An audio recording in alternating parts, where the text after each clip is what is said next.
গুন্ডাদেরকে মেরে তুষারতীর্থ তলাপাত্রকে সাইজ করলো জগদ্ধাত্রী ও দুর্গা। বিস্তারিত জানতে লাইক দিয়ে সাথে থাকুন।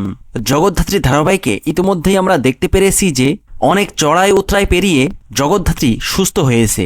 সে নিজের পায়ে উঠে দাঁড়িয়ে খুনি দিব্যা সেনকে শাস্তি দিয়েছে। দিব্যা সেনকে শাস্তি দিয়ে সে ন্যায় প্রতিষ্ঠা করেছে। কিন্তু জগদ্ধাত্রী যে সুস্থ হয়ে গেছে এই বিষয়টা মেনে নিতে পারছে না তার পুরনো শত্রুরা। দিব্যা সেন শাস্তি পেলেও তার আরেক মিত্র তুষারতীর্থ তলাপাত্র তো এখনো ধরাছোঁয়ার বাইরে আছে।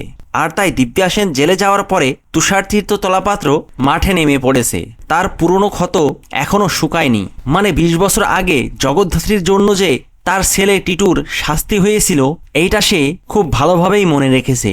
আর সেই কারণে বাপ ছেলে ও তাদের চামচা লিলিপুট জগদ্ধাত্রীকে ফোনে ইতিমধ্যেই হুমকি দিয়েছে। তবে হুমকি দিয়েই থেমে থাকেনি, তারা গুন্ডা পাঠিয়ে জগদ্ধাত্রীকে শেষ করে দেওয়ার ষড়যন্ত্র করেছিল।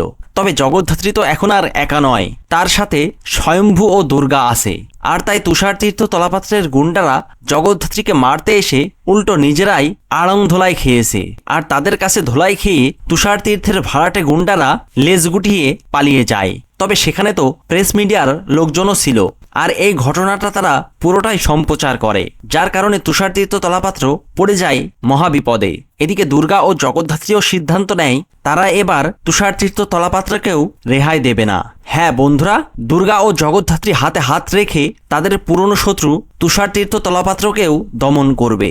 আর এই সবটাই আপনারা দেখতে পারবেন জগদ্ধাত্রী ধারাবাহিকের আগামী পর্বগুলোতে। ভিডিওটি ভালো লাগলে লাইক ও শেয়ার করুন আর চ্যানেলটিকে সাবস্ক্রাইব করে সাথে থাকুন। ধন্যবাদ।